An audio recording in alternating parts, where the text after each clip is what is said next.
안녕하세요. 40대 여성입니다. 어디서부터 시작해야 할지 모르겠네요. 저도 제가 이런 막장 드라마 같은 사연 속 주인공이 될 거라곤 상상도 하지 못했거든요. 하지만 미친 시어머니의 횡포를 더 이상은 두고 볼 수만은 없어서 남편과 큰 결심을 내렸습니다. 남편과 제 사이에는 아이가 둘 있습니다. 아들 하나, 딸 하나, 2살 차이 나는 남매입니다. 제 입으로 제 자식들 자랑하면 고슴도치도 지 새끼는 이쁘다고 한다며 비웃으실 분도 계시겠지만 저희 애들은 정말 신통방통합니다. 아들은 올해로 10살이고 딸은 8살인데 둘이 어찌나 사이가 좋은지 몰라요. 저나 남편이 자식 교육을 잘 시켰다, 뭐 그런 소리를 듣고 싶어서 하는 말이 아니라요. 어디서 그렇게 양보와 배려를 배웠는지 둘이 싸우는 법이 없어요. 둘이 같이 공부방을 다니고 있는데 거기 선생님들도 그렇게 입이 닳도록 칭찬을 하십니다. 저에게는 정말이지 눈에 넣어도 아프지 않을 억만큼을 준다 해도 못 바꿀 아이들이지요. 이런 아이들의 아버지인 남편과는 지인의 소개로 만났습니다. 남편은 직장을 다니는 평범한 회사원이고요. 형제는 없습니다. 말이 나와서 말인데 외동아들이란 소리를 듣고는 처음엔 소개받지 않으려고 했어요. 저와 가장 친한 친구가 4대 독자라는 남자와 결혼을 했는데 연락만 했다 하면 죽는 소리, 앓는 소리가 보통이 아니었거든요. 그래서 전 무조건 형제든 자매든 누군가 더 있는 남자와 결혼하고 싶었네요. 하지만 제 사진을 본 남편이 지인에게 자리 좀 꼭 만들어 달라고 어지간히 사정을 하더랍니다. 결국 지인이 저에게 사람 하나 살리는 셈 치고 나가보라고 부탁을 했고 그렇게 만나게 되었네요.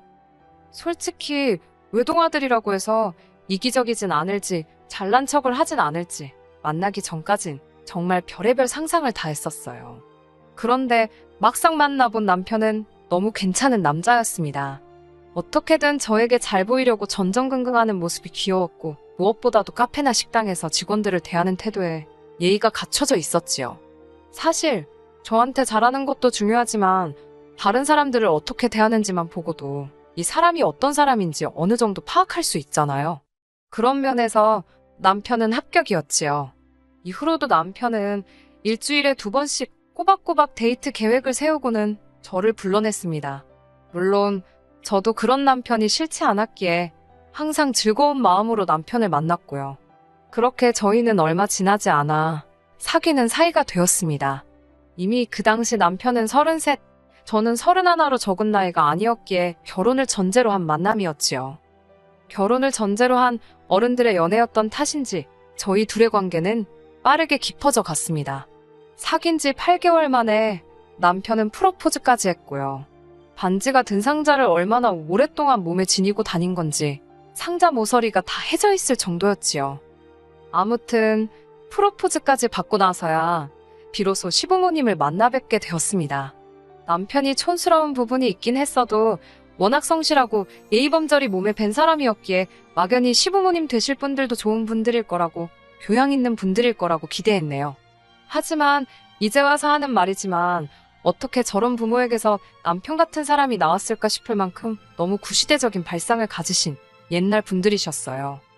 저희 어머님은 당신이 아들을 낳아 키웠다는 사실에 어마어마한 자부심을 가지고 계신 분이셨어요. 어머님께선 단지 당신의 잘난 아들을 자랑하고 싶은 게 아니라 당신이 아들을 둔 여자라는 사실에 큰 의미를 부여하셨지요. 인사를 드리러 갔던 날 들려주신 이야기가 잊혀지지가 않네요. 남편을 당신 옆에 앉히시고는 당신이 아들을 낳던 날 병원에서 있었던 일이라며 어떤 이야기를 들려주셨습니다. 당시 어머님께선 남편을 낳고 여러 사람이 함께 쓰는 병실에서 몸을 푸셨답니다. 각자의 자리가 얇은 커튼 한 장으로 구분지어져 있었는데 당신보다 먼저 들어와 누워있던 여자가 대성통곡을 하더래요. 그래서 어머님은 아이를 낳다 애가 죽었나 싶었답니다. 하지만 알고 보니 그 여자는 2번째 출산이었고 또 딸이라서 그렇게 울고 있었던 거라네요.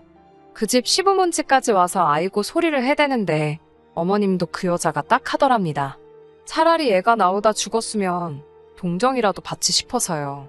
그러면서 절 보면서 딸을 둘씩이나 낳았으니 얼마나 박복한 여자냐입니다. 재미있는 이야기도 아니었고 도무지 어떻게 반응을 해야 할지 모르겠더군요. 그도 그럴 것이 저에겐 3살 어린 여동생이 있었으니까요. 게다가 어머님께선 이미 식사 전에 제 가족관계에 대해서 들으신 상황이었어요. 아무리 하고 싶은 이야기가 있다고 하더라도 듣는 사람을 고려하는 게 정상 아닌가요? 이건 뭐 배려가 없으신 건지 생각이 없으신 건지 어느 쪽이든 나을 건 없었지만요. 정말이지 어머님은 거침이 없으셨습니다. 지금의 저라면 당장이라도 그 자리를 박차고 일어났을 테지만 벌써 10년도 더 된 이야기입니다. 그때만 하더라도 인사드리러 간 자리에서 며느리감이 뛰쳐나간다? 저로서는 상상할 수 없던 일이었어요. 그래도 딴에 기분 나쁜 티는 내보겠다고 어머님께 말씀은 드렸습니다. 지금 하시는 이야기 다른 곳엔 가서 하지 마시라고요. 아마 듣는 사람들 전부 속으로는 어머님이 이상한 사람이라고 욕할 거라 했지요. 그러자 어머님께선 아들 못 낳은 여자들이나 질투하지 아들 있는 여자들은 다 자기 같은 마음일 거라대요. 무식한 어머님 때문에 결혼을 엎어버리자니 남편은 너무 좋은 사람이라서 선뜻 결정을 내릴 수 없었습니다. 남편은 어머님이 저런 사고방식을 가지고 계신 줄도 몰랐고 그게 큰 문제라는 것도 인식을 못하는 듯 했어요. 그도 그럴 것이 어찌됐건 아들 사랑이 끔찍하셨던 어머님께선 적어도 남편에게는 세상에 하나뿐이자 헌신적이신 어머니셨으니까요. 제가 확실히 결정을 내리지 못하자 남편은 살면서 시부모님을 모시고 살 일도 없을 거고 자기가 저 힘들지 않게 중간에서 처신을 똑바로 할 거라며 자기만 믿고 결혼해달라고 저에게 매달렸습니다. 그리고 실제로 이후로 결혼식에 이르기까지 어머님은 저에게 그 어떤 별난 요구도 하지 않으셨어요. 심지어 남편이 시골리기 전까진 아직 저는 며느리 아니라며 연락처도 알려하지 마시라 했다더군요. 덕분에 결혼 전까지 어머님과 부딪힐 일은 전혀 없었고 무탈하게 결혼식을 치룰 수 있었네요. 그렇게 저희는 결혼식을 올렸고 저는 조금씩 어머님께 마음의 문을 열었습니다. 어찌됐건 이젠 한 가족이 되었으니 제가 어머님과 잘 지내는 게 남편 입장에서도 마음이 편하지 않겠어요? 남편이 친정에 워낙 잘하기도 했습니다.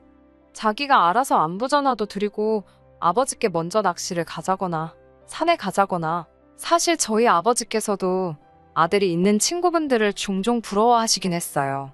그래서 저도 제 딴에는 그 아쉬움을 달래드리려고 일부러라도 아버지랑 보내는 시간을 갖곤 했는데 그 역할을 남편이 알아서 도맡아 해주니 고마운 마음이 컸지요.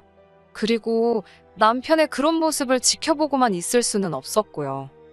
다행히 어머님께서는 저의 노력을 알아주신 건 아니지만 딱히 밀어내지도 않으셨고 저는 이렇게 모든 것이 자리를 찾아간다 생각했습니다. 그리고 얼마 지나지 않아 저에게 아기 천사까지 찾아왔지요. 말이 나와서 말인데 이때 약간 양쪽 어른들의 차이를 엿볼 수 있었네요. 친정부모님께서는 태어날 손주도 손주지만 당신 딸 어떻게 되는 거 아닌가 싶어서 전전긍긍이셨습니다. 아들이면 어떻고 딸이면 어떻냐며 제 건강부터 챙기라고 오로지 제 안위만 염려하셨지요. 반면에 시부모님의 반응은 친정과는 사뭇 달랐습니다. 기왕 낳는 거 떡두꺼비 같은 아들 하나 낳으라시며 출산 후 회복을 걱정하는 저에게 여자 몸은 원래 애를 낳으면 더 건강해진다고 신경 쓸 거 없다셨어요. 떡두꺼비라는 단어도 웃겼지만 어쩜 그렇게 며느리 걱정은 하나도 안 해주시는지 서운한 걸 넘어서 섭섭하고 슬프더라고요. 남편은 속으로는 걱정하고 계시는데 표현이 서투르셔서 그런 거라며 마음 쓰지 말라고 절 달랬지만 임신했을 때는 원래 별거 아닌 거에도 예민해지고 서운하잖아요. 그래서인지 지금도 머릿속에 그때 그 모습이 한편의 영화처럼 생생하게 떠오르네요. 아무튼 어머님의 간절한 기도 덕분인지 전 정말로 떡두꺼비 같은 아들을 낳았습니다. 어머님께선 저에게 정말 잘했다며 큰일 했다고 명품백을 선물로 사주셨어요. 어머님께 처음으로 인정을 받은 것 같아 기쁘기도 했고 동시에 큰 효도를 한 기분이었네요. 이후로 한동안 행복한 날들이 이어졌습니다. 남편도 같이 육아에 힘써준 덕분에 남들이 말하는 독박 육아의 서름 같은 것도 별로 느끼지 못했어요. 친구들이 저에게 전생에 나라를 구했냐며 복도 많다며 부러워하는 눈치였는데 부러움의 대상이 된다는 거 싫지만은 않더라고요. 하지만 솔직히 어머님께서 저희 아들을 지나치게 물고 빨고 하셨던 탓에 버거운 순간들도 있었습니다. 예뻐서 보고 싶으셔서 그러시는 건 알고 있었지만 연락도 없이 집에 찾아오시는 건 물론이고 낮밤 가릴 것 없이 영상통화를 걸어오셨거든요. 심지어 한 번은 지금도 그때를 생각하면 가슴이 철렁하네요. 제가 둘째를 가졌을 때입니다. 남편이 집에서 아이를 봐주고 저 혼자 병원에 다녀오려던 상황이었는데 남편 회사에 일이 생겨서 일정이 꼬여버렸지요. 남편은 어머님께 혹시 와서 첫째를 잠깐만 봐주실 수 있겠냐 물었고 어머님이 알겠다고 하셨던 모양이에요. 그렇게 어머님께 첫째를 맡기고 병원에 다녀왔습니다. 배뭉침이 심상치 않아서 걱정스러운 마음에 동네에서 원래 다니던 병원이 아닌 큰 병원으로 갔던 게 화근이었을까요? 집에 돌아왔는데 어머님도 아들도 보이지가 않았습니다. 바로 어머님께 전화를 걸었지만 몇 번을 걸어도 받지 않으셨어요. 아버님께도 전화를 걸었지만 당신은 받기라 아무것도 모른다 하셨고요. 순식간에 저희뿐만 아니라 친정에서도 난리가 났습니다. 나이 드신 어머님과 이제 두 돌도 안 된 아들이 없어졌으니 어느 누가 제정신일 수 있겠어요? 하지만 이 소동은 4시간 만에 끝이 났습니다. 어머님께서 손자가 너무 예뻐서 자랑하고 싶으신 마음에 데리고 가셨답니다. 택시 타고 당신 사시는 동네로요. 그리고는 평소 당신이 다니시던 문화센터며 이웃집에 속된 말로 순회 공연을 다니셨더군요. 어떻게 두 돌도 안 된 그 어린애를 데리고 그러실 수가 있는지 이해를 할 수가 없었어요. 너무 화가 나고 미쳐버릴 것만 같았습니다. 뱃속의 둘째에게 얼마나 큰 스트레스가 전해질지 안 봐도 뻔했지요. 저는 울고불고 남편에게 2번 다시 어머님께 애 안 맡긴다고 악을 썼습니다. 친정 부모님께서도 사돈이 너무 하셨다며 한마디 하시더라고요. 그러자 어머님께선 할머니가 손자 이뻐하는 게 이렇게 욕먹을 일이냐며 억울하다 하셨습니다. 그래도 현장에 와 있던 경찰까지 다른 게 유괴가 아니고 이것도 유괴라고 2번 다시는 이러지 마시라고 어머님께 한마디 하니까 좀 잠잠해졌지만요. 이후로 한동안 어머님과 부딪히는 일 없이 지냈습니다. 정확히 말하자면 왕래를 최소화했기 때문에 부딪힐 기회가 거의 없었다고 하는 게 정확하겠네요. 명절이나 어버이날처럼 특정한 때에만 반드시 남편과 함께 찾아뵈었습니다. 제사라던가 생신이라던가 어쩔 수 없이 며느리 도리를 해야 할 때를 제외하곤 발길을 끈다시피 했지요. 어머님께서 아들을 보고 싶어 하실 때면 주말에 남편이 데리고 가는 시기였습니다. 사실 어머님께서도 손자만 보여주면 며느리 너까지 건 어째도 좋다는 시기셨고 저도 남편과 어머님 사이를 아예 끊어놓겠다는 심정은 아니었기 때문에 이렇게 지내는 데 있어 별다른 문제는 없었어요. 그러다 다시 시댁에 오가게 된 건 둘째가 어느 정도 자랐을 무렵부터입니다. 둘째가 어린이집을 다니기 시작하면서 할머니 할아버지에 대해서 배웠던 모양이에요. 하루는 제게 왜 맨날 아빠는 오빠만 데리고 할머니 댁에 가냐고 자기는 언제 데려가냐고 물었습니다. 솔직히 남편에게 둘 다 맡기자니 미안하기도 하고 그래서 보통은 어머님이 좋아하시는 아들만 남편하고 보내고 있었는데 딸은 그게 서운했나 싶더라고요. 제가 너무 제 기준으로만 생각했다 싶어서 딸한테 미안했네요. 그때부터는 다시 왕래를 시작했습니다. 어머님께서는 저더러 못하러 왔냐며 핀잔을 주셨고 타박을 하시기 일쑤였지만 그래도 딸을 위해서 참았습니다. 굳이 할머니와 엄마 사이가 안 좋다는 걸 아이가 알게 할 필요는 없었으니까요. 하지만 전 결국 시댁과 연을 끊었습니다. 정확히 말하자면 어머님으로부터 제 아들과 딸을 지키고자 결심을 했지요. 사실 어머님이 첫째와 둘째를 차별하는 건 진작에 알고 있었어요. 하지만 섣불리 어머님께 따지고 들지 못했던 건 어찌됐건 첫째에게는 간이고 쓸개고 다 빼주실 만큼 정성을 다해주시는 좋은 할머니셨거든요. 둘째에게는 정말 찬바람이 느껴질 만큼 곁을 대주지 않으셨던 얼음장 같은 분이셨고요. 가령 시댁에서 다 같이 식사를 하기 위해 모이잖아요. 그럼 어른들이 아무 반찬이나 다 잘 먹지만 애들은 좋아하는 반찬이 몇 가지 정해져 있어요.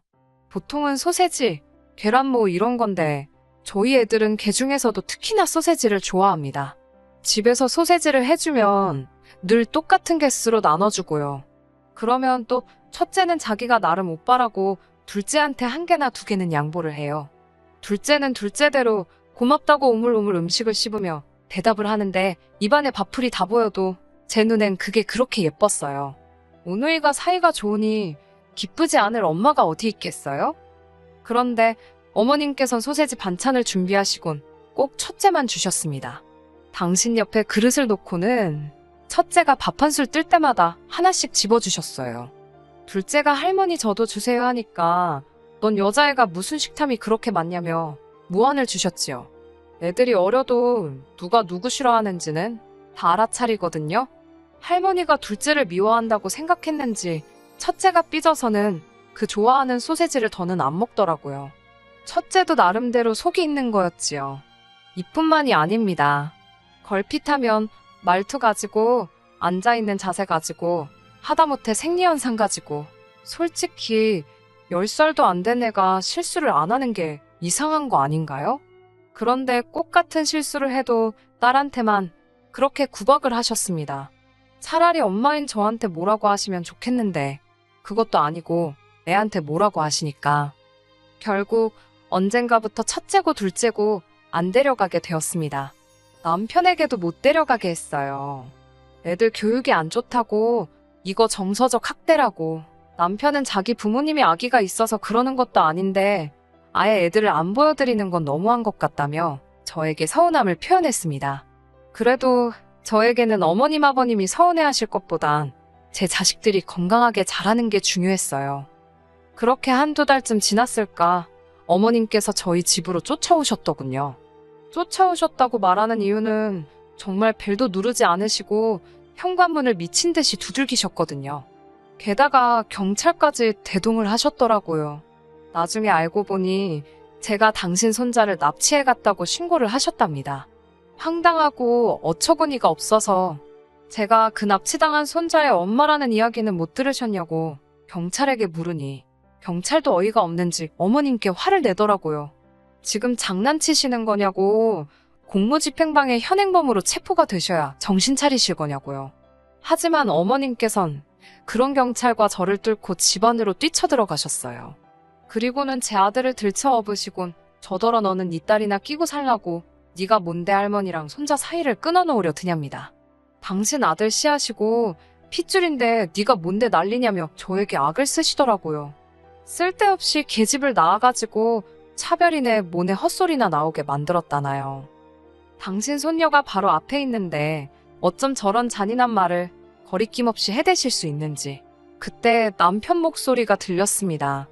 남편이 어디서부터 들었는지는 모르겠지만 어머님으로부터 아들을 뺐더라고요. 그러더니 어머님 지금 제 정신이시냐며 어머님께 당장 나가시라 고래고래 소리를 질렀습니다. 지금 내 딸한테 무슨 소리를 하시는 거냐며 애는 할머니 없이는 커도 엄마 없이는 안 되는 거 모르시냐며 이후의 일은 말씀드리지 않아도 예상이 가실 거예요. 그런 개판이 없었습니다. 경찰도 고함만 두어 번 치곤 어머님을 강제로 끌고 나가느라 정신이 없었고요. 남편은 씩씩대고 있지. 저는 저대로 진이 빠져서는 그 와중에 저희 애들이 이걸 다 보고 들었다 생각하니 어찌나 분이 나던지 속된 말로 눈 뒤집어지는 줄 알았네요. 결국 그날 밤 남편에게 어머님인지 우리 가족인지 선택하라 했습니다. 그동안은 어머님께 좋은 아들 노릇을 하든 어쩌든 신경 쓰지 않았다. 부모 자식 사이를 내가 뭐라고 이래라 저래라 하나 싶어서 아무 말도 안 했다고요. 하지만 이러다 어머님이 나랑 내 자식들 사이 끊어놓게 생겼다고, 내 딸 가슴에 대못 박으실 것 같다고, 앞날이 뻔한데 가만히 두고 볼 수만은 없다고 당신 똑바로 노선을 정하라고 했습니다. 그러자 남편은 황당하다는 듯 저를 쳐다보더니 당연히 우리 가족이지 무슨 소리를 하는 거냐입니다. 이 집의 가장은 자기고 가족을 버리는 가장이 어디 있냐면서 어머님은 아버님께서 곁에 있으시니 괜찮을 거라고 신경 쓰지 말라더군요. 남편의 대답을 듣고 나니 정말 그나마 버티고 있던 두 다리가 정말 풀려서 주저앉아 버렸지요. 그래도 내가 결혼 생활을 헛하지는 않았구나. 이후로 저희 아이들은 아동심리 상담을 받으며 조금씩 그날의 기억을 지워가는 중입니다. 벌써 2년이란 시간이 흘렀지만 아들도 딸도 할머니를 찾지 않는 거 보면 그날의 기억이 어지간히 지독했던 모양이에요. 최근에 남편이 저에게 말은 안 했지만 눈치가 어머님께서 남편에게 종종 연락을 하시는 듯 합니다. 남편이 어떻게 응수하고 있는지는 솔직히 모르겠네요. 다만 이 불편한 상황이 언제까지 이어지더라도 제가 먼저 나서진 않으려고요. 아이들이 자라서 성인이 되고 그때 할머니를 찾는다면 모를까. 당장은 제 가정, 제 아이들만 생각하면서 사는 중이고 앞으로도 그럴 생각입니다. 전 엄마니까요. 저 잘하고 있는 거 맞지요? 저에게 힘을 주세요. 끝까지 들어주셔서 감사합니다. 오늘의 사연은 여기까지입니다. 구독과 좋아요, 알람 설정 부탁드리고 더 좋은 사연으로 다시 찾아뵙겠습니다. 감사합니다.